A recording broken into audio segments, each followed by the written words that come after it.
Olá, bem-vindos a mais um Mergulho Profundo.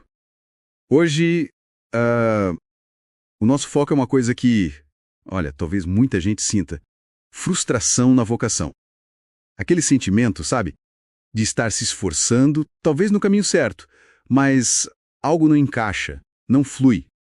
A nossa fonte principal hoje, um texto mais devocional, traz uma ideia interessante.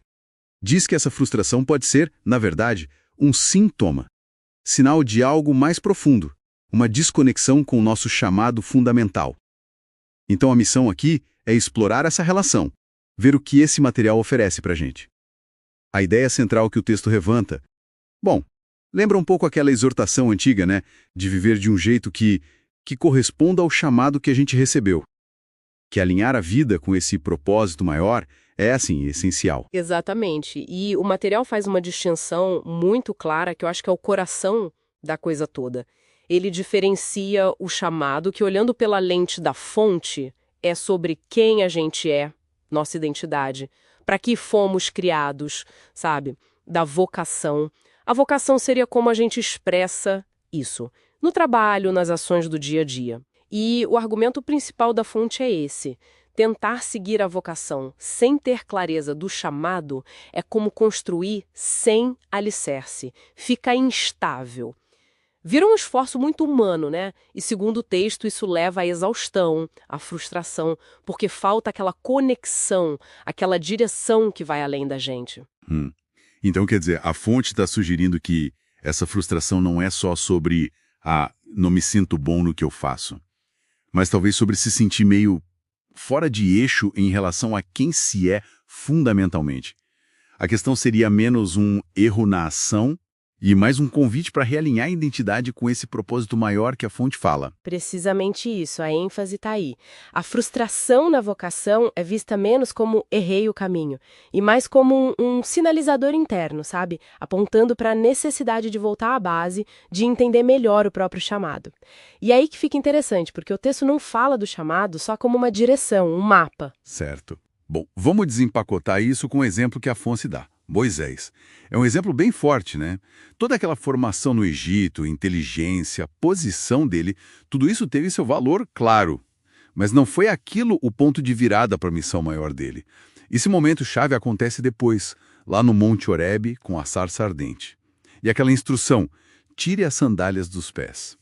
O texto apresenta isso como algo muito simbólico. Sim, e o fascinante é como essa história antiga, na leitura da fonte, conversa com a gente hoje. Momentos de crise na carreira, insatisfação pessoal, aquela sensação de tô perdido, mesmo com sucesso aparente.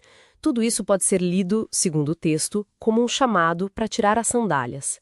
Ou seja, um convite para dar uma pausa na correria, sabe?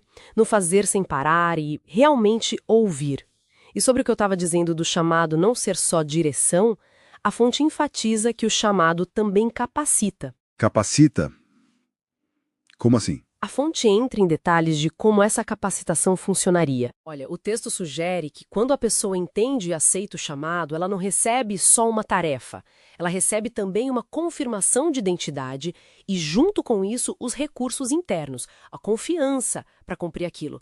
Pensa no Moisés antes e depois de Horebe. Antes, ele agiu por impulso, né? Talvez na própria força, no senso de justiça dele lá ao defender o hebreu. Depois do encontro em Horebe, ele até hesita, mostra insegurança, mas aí ele age com uma autoridade diferente, um propósito que parece vir de outro lugar. Essa clareza do chamado nessa visão traz junto a força, a resiliência para encarar os desafios da vocação. A capacitação está ligada a essa conexão profunda com o propósito. Entendi. Faz sentido.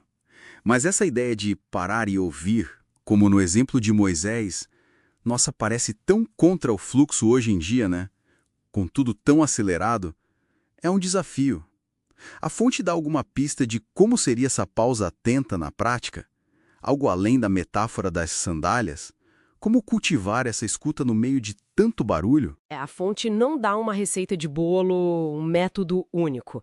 Mas pelo contexto devocional, dá para entender que essa pausa atenta envolve práticas que ajudam a aquietar a mente, né?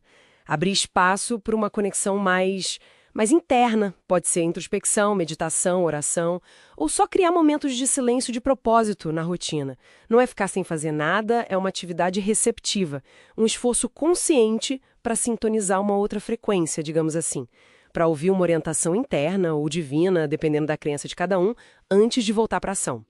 A fonte parece indicar que é nessa quietude que a clareza sobre o chamado pode surgir ou ser reforçada. E aí sim, dar a base sólida que talvez estivesse faltando para a vocação. Certo. Então, o que a gente tira disso tudo? Resumindo a essência desse nosso mergulho. A grande lição aqui desse material parece ser que a clareza sobre o chamado, sobre o nosso propósito fundamental, quem a gente é lá no fundo, na visão da fonte, é a base. É o que não pode faltar. É isso que permite que a vocação, as nossas ações, o trabalho, o dia a dia seja vivida com mais plenitude, com mais sentido. Basicamente, é como se a fonte dissesse: para de tentar consertar só o como, a vocação, se o quem e o porquê o chamado não estão claros para você. Precisa alinhar o ser com o fazer. Exato. E isso muda o foco, né? O sucesso ou a satisfação na vocação não viriam só de acertar nas ações, mas de essas ações estarem coerentes com esse chamado interior. E a fonte sugere que esse alinhamento traz não só realização pessoal, mas também uma resiliência diferente, uma eficácia diferente.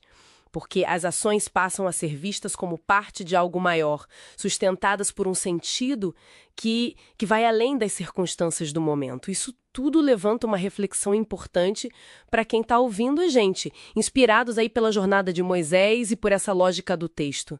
Talvez valha a pena se perguntar: será que existem áreas na minha vida onde eu preciso dar uma pausa para descalçar as sandálias? E o que seriam essas sandálias hoje em dia?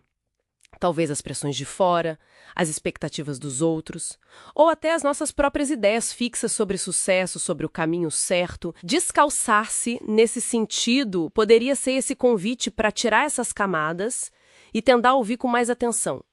E a pergunta que fica para cada um pensar é: o que será que eu poderia ouvir nesse espaço de quietude, de escuta atenta? Algo que talvez tenha o poder de realinhar de verdade a minha forma de caminhar, a minha vocação, justamente por clarear o meu chamado. Fica aí a reflexão.